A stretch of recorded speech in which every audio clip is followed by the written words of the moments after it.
Bonjour, je suis Sandra Ganval, je suis écrivaine indépendante. Je vous souhaite la bienvenue sur ma chaîne. Je vous invite à vous abonner. Je vous invite à liker cette vidéo. Mes livres sont disponibles sur Amazon et vous devez les découvrir de toute urgence. Abonnez-vous à mon blog et je vous souhaite une bonne visite sur ma chaîne.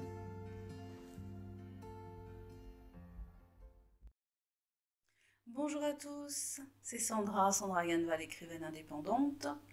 Je suis très heureuse de vous retrouver sur ma chaîne.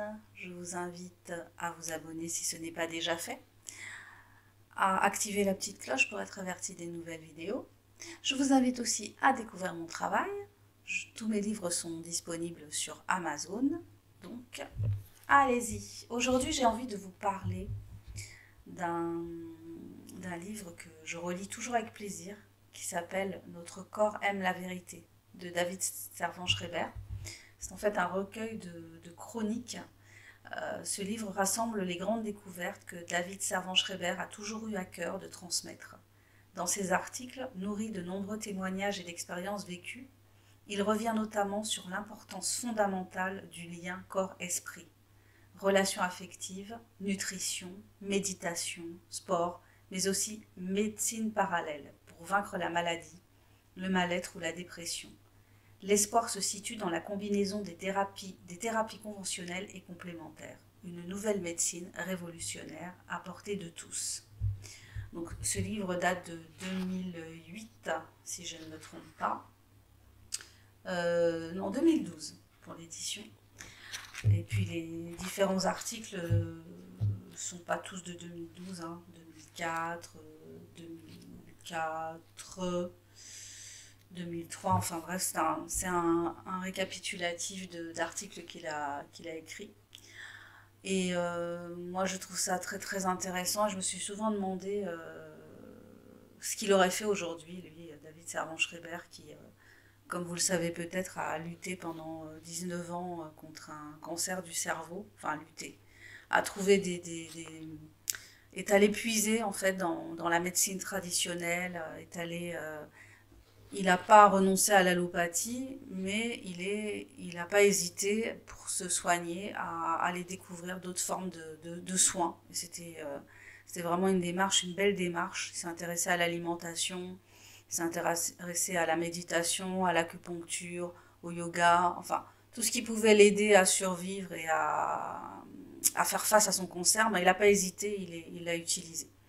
Et moi, ce que je voulais vous lire, c'est un chapitre que j'aime beaucoup relire, qui parle en fait on se demande comment on va changer, comment on peut changer le monde et comment on peut faire que la situation dans laquelle on est aujourd'hui évolue dans le bon sens. Comment on peut sortir de ça? Je me dis souvent, on est dirigé par une poignée de gens qui sont en grande partie malveillants, qui n'ont pas comme objectif le bien-être, le bonheur de l'humanité. Et on est peut-être une bonne... enfin, en tout cas, beaucoup à avoir envie d'arriver d'un monde meilleur. Mais qu'est-ce qu'on peut faire? Est-ce qu'on est suffisamment nombreux à rêver d'un monde meilleur? Est-ce qu'on est suffisamment de résistants?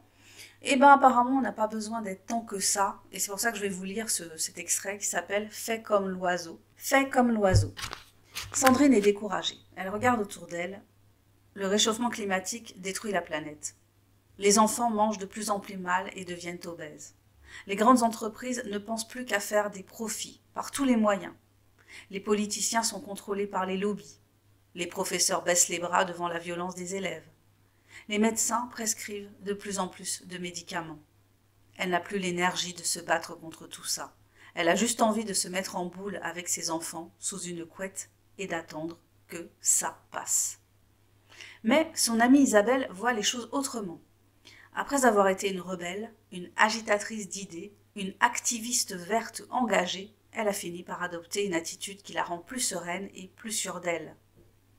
On ne peut pas passer sa vie dans une lutte éperdue contre le côté obscur de la force, dit-elle en évoquant la vision manichéenne de l'univers, de la guerre des étoiles. Elle propose une autre métaphore, Dans une pièce entièrement noire, il suffit d'allumer une bougie pour que la lumière se répande partout. De la même façon, si chacun apprend à mieux vivre sa propre vie, s'il devient maître de son écologie personnelle, petit à petit, par effet de proximité, le rayonnement de sa pensée, la douceur de ses gestes, la chaleur de son corps contribueront à faire évoluer les personnes qui l'entourent. Comme dans un cristal en formation, c'est tout l'ensemble qui prendra une nouvelle configuration. Une vision idéaliste, mystique? À l'université de Leeds, en Angleterre, des chercheurs anglais se passionnent depuis des années pour les mécanismes par lesquels les animaux donnent forme à leur comportement de groupe. Les nuées d'oiseaux ou d'insectes, les bancs de poissons, les troupeaux de buffles, de moutons, tous capables de prendre des décisions collectives sans pourtant jamais se parler.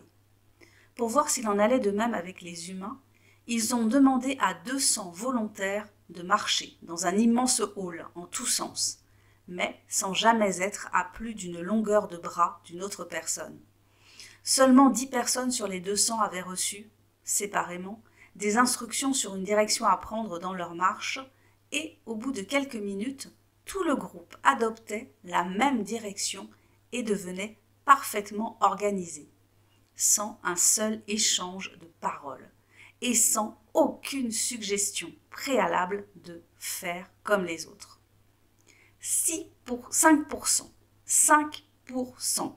Si seulement 5% d'entre nous se mettaient à agir différemment, à montrer une voie plus respectueuse de notre environnement, plus respectueuse de chacun, pourrions-nous changer le comportement de toute la planète?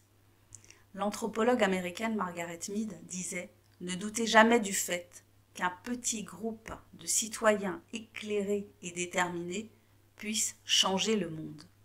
En fait, on n'a jamais pu le changer autrement. On commence demain ? Ça date de juin 2008. L'étude à laquelle il fait référence, eh bien, je vous mettrai les liens dans le descriptif. Je vous mettrai le nom des chercheurs et les liens dans le descriptif.